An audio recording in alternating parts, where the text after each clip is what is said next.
when the de-escalation at the embassy happened a couple of days ago, that was the end of this chapter.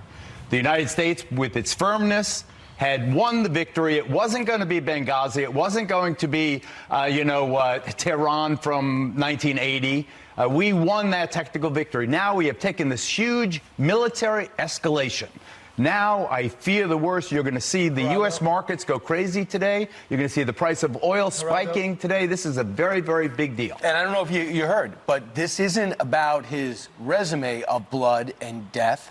It is about what was next. We stopped the next attack. It was preemptive. That's what I think you're missing. According to the Secretary of State. And so we should allow the next attack? By what credible source can you predict what the next Iranian move would be? The Secretary of State and American intelligence provided that material. Yeah, they've been excellent. They've been excellent. The U.S. intelligence has been excellent since 2003 when we invaded Iraq, disrupted the entire region for no real reason.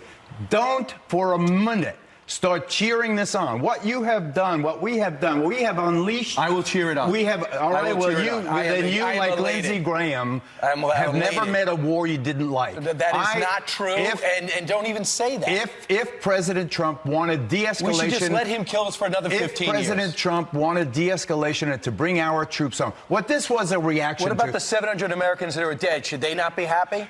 Because of him. What about the tens of thousands of Iraqis who have died since 2003?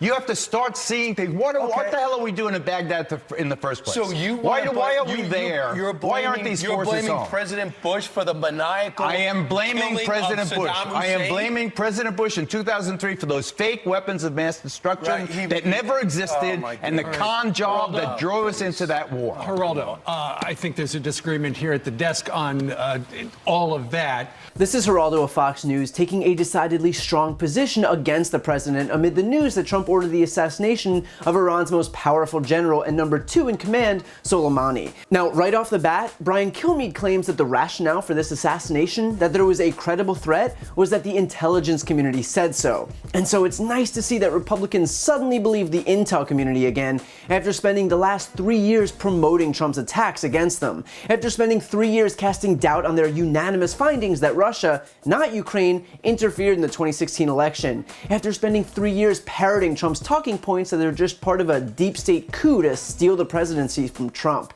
Nope, when Trump opts to facilitate the assassination of the number 2 Iranian official without even consulting the Gang of Eight or, oh right, Congress, which is the only entity in our federal government with the power to declare war, suddenly blindly deferring to the intelligence community is acceptable again. How convenient.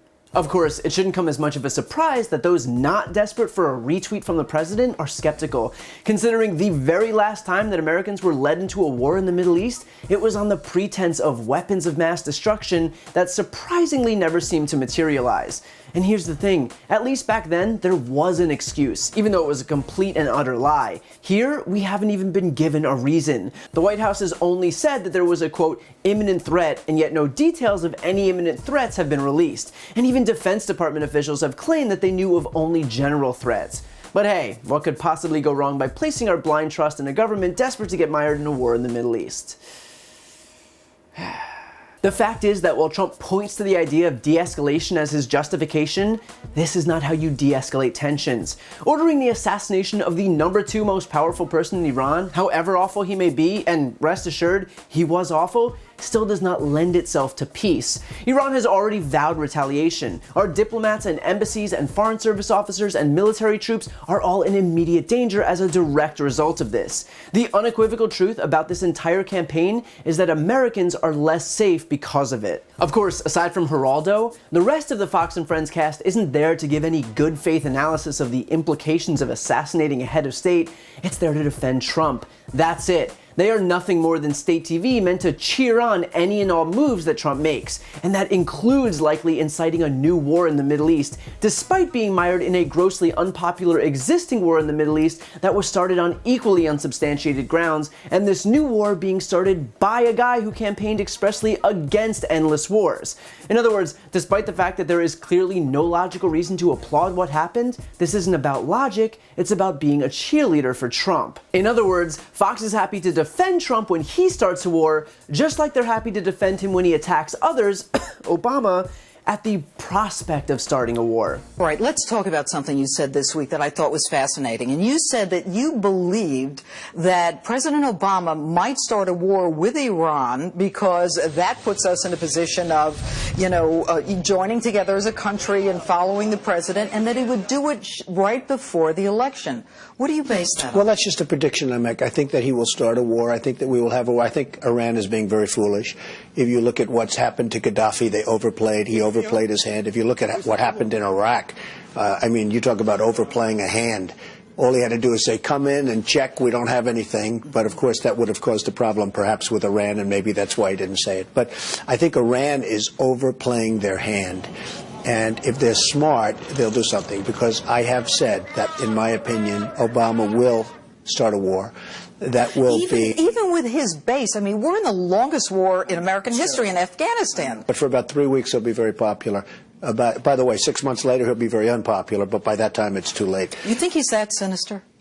Well, I think that he would do it. I do believe he will do it, whether he does it under the guise of Israel or not, but I do believe he would do it. And I've been making that prediction. Let's see what happens. Many of my predictions, as you know better than anybody, have come true. So for those keeping score at home, Fox promoted Trump's attacks on Obama for the idea that he might take an aggressive stance against Iran, even though Obama ultimately took a diplomatic approach and created the Iran nuclear deal, which they were in compliance with. But when Trump came in, tore up the deal, assassinated one of their heads of state, and is actually starting a war, Fox News is offering a full-throated defense of him. Now there's a network with some steadfast principles. The simple fact is that, as evidenced by clips like this, there is no extent to which the GOP and their mouthpieces won't go in blind deference to Trump.